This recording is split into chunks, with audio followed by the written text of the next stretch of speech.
કોઈ તમે મૂવી જો અને એ મૂવી તમારા મગજમાં કન્ટિન્યુઅસલી ફર્યા કરે એનો મતલબ એ છે કે મૂવી જોરદાર હતી. આજે 27 તારીખ છે અને આજે વશ લેવલ 2 અને બચ્ચુની બેનપણી બેઉ રિલીઝ થઈ ગઈ છે. હું જોઈને આવ્યો છું વશ લેવલ 2 અને મારો એક્સપિરિયન્સ શેર કરું છું કે મૂવી કેવી હતી.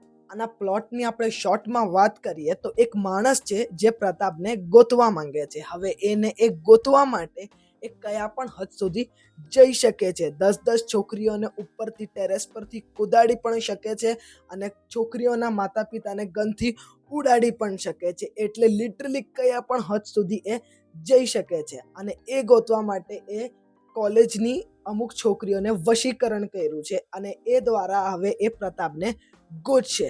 તો હવે કેવી રીતે ગોતશે, શું કામ ગોતી રહ્યો છે, એ બધું તમને જવાબ મળશે મૂવીના અંદર. તો આ મૂવીના રાઇટર અને ડિરેક્ટર છે કૃષ્ણદેવ યાજ્ઞિક એટલે કેડી. અને આના સ્ટોરી અને ડિરેક્શનની હું વાત કરું તો શું સ્ટોરી છે, શું ડિરેક્શન છે, આટલી તમને મજા આવશે ને કે આમ લાગે કે કેડીને 7 તોપોની સલામી આપવી જોઈએ. અને આનો સ્ક્રીન પ્લે આટલો બ્રિલિયન્ટ સ્ક્રીન પ્લે છે ને કે મૂવી ક્યારે ચાલુ થઈને ક્યારે પતી ગઈ તમને ખબર પણ નહીં પડે. ક્યાંક એટલે ક્યાં પણ તમને આમાં બોર નહીં ફીલ થાય, આટલો જોરદાર આનો સ્ક્રીન પ્લે છે. મેં આ મૂવીને હિન્દીમાં જોયેલી કારણ કે અમારા સાઈડ ગુજરાતીના શોઝ ઘણા લેટ લાગેલા તો મેં હિન્દીમાં આને જોઈ કાઢી. અને હિન્દી ડબિંગની હું વાત કરું તો હિન્દી આની ડબિંગ ઘણી જ સારી હતી, કમેન્ડેબલ ડબિંગ હતી કે એમને નોર્મલી રો ડબિંગ કરી કાઢી છે. ડબિંગ ઘણી જ મસ્ત હતી. મને પણ ગુજરાતી લેંગ્વેજમાં જોવાની આને ઈચ્છા હતી પણ આટલા લેટ શો હતા કે પછી બહુ ટાઈમ લાગી જાત અને સાંજે બચ્ચુની બેનપણી પણ આવી રહ્યું છે એટલે મેં હિન્દીમાં જોયું અને એ રીતે મને ખબર પણ પડી ગઈ કે આની ડબિંગ વગેરે કેવી છે અને ખરેખર આની ડબિંગ મને સારી લાગી. અમુક જગ્યાએ અમુક પાર્ટ લાગ્યા કે હા હજી સુધારવા જોતા હતા પણ ઓવરઓલ ડબિંગની વાત કરું તો તમને એવો ફીલ નહીં થાય કે એક ગુજરાતી મૂવી છે, તમે હિન્દી મૂવી છે એ જ રીતે તમે આખી મૂવી જોતા હશો. એમ તમને ફીલ નહીં થાય કે આ ઓરિજિનલ લેંગ્વેજની નથી. પણ તમે અગર જો ગુજરાતી સમજો છો અને ગુજરાતી છો તો તમે આ ગુજરાતીમાં જ જોજો, એ તમને ઇફેક્ટ આનો બમણો કરી દેશે. એક્ટરના આપણે પરફોર્મન્સની વાત કરીએ તો શું એક્ટરને પરફોર્મન્સ આપ્યું છે. સૌથી પહેલાં તો હું એ બધી છોકરીઓને વાત કરીશ જેનું વશીકરણ થયેલું. બધાએ આટલું ખતરનાક કામ કર્યું છે ને સ્પેશિયલી જે નસ કાપે છે પછી અમુક ચીજ એના સાથે થાય છે ને મરી જાય છે, એ બહુ જ જોરદાર પરફોર્મન્સ હતું. હું વધારે કંઈ રિવીલ કરવા નથી માંગતો એટલે બહુ શોર્ટમાં તમને કહી રહ્યો છું. અને છોકરીઓનું પરફોર્મન્સ ખરેખર બહુ જ જોરદાર હતું. વાત કરીએ મુખ્ય કલાકારોમાં આપણને જોવા મળે છે હિતુ કનોડિયા, જાનકી બોડીવાલા, હિતેન કુમાર, ચેતન દૈયા, મોનલ ગજ્જર અને બધાની એક્ટિંગ પરફોર્મન્સની વાત કરીએ બહુ જ જોરદાર છે. અને હિતેન કુમારની એક્ટિંગ અને હિતુ કનોડિયા સરની એક્ટિંગ પણ આટલી જ ખતરનાક છે. હિતુ કનોડિયાનો તમને અલગ જ આમાં રૂપ દેખાશે, એક અલગ જ અવતારમાં એ આખા મૂવીમાં હોય છે અને એ પણ બહુ જ ખતરનાક એટીટ્યુડ સાથે એ આખું કામ કરેલું છે. અને હિતેન સરની પણ એક્ટિંગ બહુ જ સુંદર છે. અને મોનલ ગજ્જરની વાત કરીએ તો એની એક્ટિંગ પરફોર્મન્સ પણ બહુ જ ખતરનાક છે. બેસ્ટ એક્ટિંગ પરફોર્મન્સ હતી એની. એ એક પ્રિન્સિપલના રોલમાં છે અને પ્રિન્સિપલને આવા આખા માહોલમાંથી જ્યારે આખું કોલેજ ગુજરી રહી છે ત્યારે એ અંદર શું ફિલિંગ કરી રહી છે એ આખું એ પરફોર્મ વ્યવસ્થિત રીતે કર્યું છે. અને જાનકીના પરફોર્મન્સની વાત કરીએ તો એ એન્ડનું જે એનું છે ક્લિપ આટલી ખતરનાક છે ને કે તમને યાદ રહી જશે એવો પરફોર્મન્સ છે. અને ઉપરથી જાનકીનું મેકઅપ, જે પણ મેકઅપ કર્યું છે બોસ સેલ્યુટ છે તને. શું મેકઅપ કર્યું છે યાર, જોરદાર મેકઅપ છે. તમે એકવાર જોઈને જ તમે સ્તબ્ધ થઈ જાઓ કે શું લેવલનું મેકઅપ છે. અને મૂવીના 2 પાસા જે એકદમ જ ખતરનાક લેવલના હતા એ છે આનું બીજીએમ આટલું ખતરનાક હતું કે તમને સાંભળીને હજી એ સીનમાં ઇન્ટરેસ્ટ આવવા લાગે.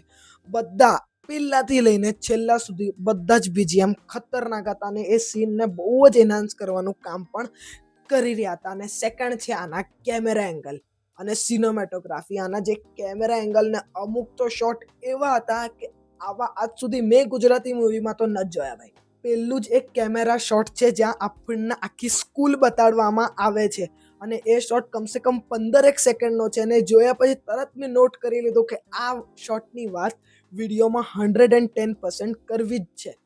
એવા ઘણા બધા તમને શોટ જોવા મળશે કે બહુ જ મસ્ત રીતે શૂટ કરેલા છે અને આમાં કેડીએ બહુ જ મસ્ત કામ કર્યું છે. ખરેખર આના જે કેમેરા શોટ છે એ તમને ઇમ્પ્રેસ કરશે અને અમુક કેમેરા શોટ તો બહુ જ મસ્ત છે. આના કલર ગ્રેડિંગ વગેરેની પણ વાત કરીએ તો મસ્ત કલર ગ્રેડિંગ વગેરે છે. જે ઇફેક્ટ જ્યારે રાખવો જોઈએ એ જ રીતે વ્યવસ્થિત રાખ્યો છે. તો તમે અગર જો હજી સુધી આ મૂવી ન જોયો તો ખરેખર આ મૂવી હું રેકમેન્ડ કરું છું કે તમે જઈને જોજો, તમને ચોક્કસ મજા આવશે. હા, એક પોઈન્ટ આવે છે ક્લાઇમેક્સમાં ત્યારે તમને લાગે કે આ થોડુંક ઇનલોજિકલ લાગે છે, પણ તમને માનવું પડશે કારણ કે આપણને આટલું વશીકરણના વિષયમાં ખબર નથી અને મેં પણ એ જ રીતે માની લીધું કે કદાચ ખરેખરમાં એવું હશે. તો આ મૂવી હું ખરેખર તમને રેકમેન્ડ કરું છું કે તમે ન જોયું હોય તો તમે જોઈ લેજો, તમને મજા આવશે. અને આ એક એવી સ્ટોરી છે, વશ પાર્ટ 1 અને પાર્ટ 2 બેઉની એવી સ્ટોરી છે કે કોના સાથે પણ ઘટી શકે એવી છે. એમ નહીં કે એક્સ્ટ્રા ઓર્ડિનરી છે, એ એકદમ રિલેટેબલ સ્ટોરી છે કે કોના સાથે પણ આવું થઈ શકે કે જો તમે સ્કૂલમાં ખાવાનું ખાઈ રહ્યા છો અને એમાં કંઈ એવું ભેળવી દીધું છે તો તમને થઈ શકે. એટલે એકદમ ઓલું નથી કે તમે ઇમેજિન ન કરી શકો. આ રિલેટેબલ છે એટલે જ આ લોકોને કનેક્ટ પણ થાય છે અને જોવાની મજા પણ આવે છે. તમે અગર જો વશ પાર્ટ 1 ન જોયું હોય તો એના પહેલાં જોઈ લેજો, તમને શિમારુમી ઓટીટી ઉપર મળી જશે. અને તમે જોઈ લીધું છે, તમે ભૂલી ગયા છો તો હું આનું એક્સપ્લેનેશન વિડીયો લાવી રહ્યો છું, તમે એ પણ જોઈ શકો છો. કારણ કે પાર્ટ 2 આના ફર્સ્ટ પાર્ટ સાથે કનેક્ટેડ છે અને તમને પાર્ટ 1 ખબર હશે તો આગળની તમને સ્ટોરી વ્યવસ્થિત ખબર પડશે. અને આ પાર્ટની વાત કરું તો આમાં આપણને ઓલમોસ્ટ બધા સવાલોના જવાબ મળી જાય છે જે પાર્ટ 1માં રહી ગયા છે કે આ એવું કેમ કરી રહ્યો છે, આ કોણ છે, કેવી રીતે આ બધું આ કરી રહ્યો છે, શું કામ કરી રહ્યો છે, છોકરીઓને જ શું કામ કરી રહ્યો છે વગેરે તમને બધા જ સવાલોના જવાબ મળી જશે. મને ખાલી એક નાનકડો સવાલ છે અને એક બીજો સવાલ છે, એનો જવાબ હજી નથી મળ્યો, પણ એ ઠીક છે, એ ચાલશે. બાકી તમને બધા જ સવાલોના જવાબ મળી જશે અને તમે સેટિસ્ફાઈ થઈ પણ જશો એ જવાબો સાથે. તો હવે તમને વિચાર આવતો હશે કે શું વશ પાર્ટ 3 વગેરે આવી શકે છે કે નહીં, કારણ કે હું હિન્દી લેંગ્વેજમાં જોવા ગયો હતો અને ત્યાં પણ 50 લોક વશ જોવા આવેલા અને એ પણ 11:30 શોમાં. તો એક નાનકડી હિન્ટ કેડીએ એમ તો આપી દીધી છે કે પાર્ટ 3 પણ આવી શકે છે. આ જે ટોપિક છે કે પાર્ટ 3 કેના પર હોઈ શકે એના પર હું એક ડિફરન્ટ વિડીયો લાવીશ આખો, કારણ કે હમણાં તો અગર જો લાવીશ વિડીયોને તમે જોશો તો તમારા માટે સ્પોઇલર થઈ જશે.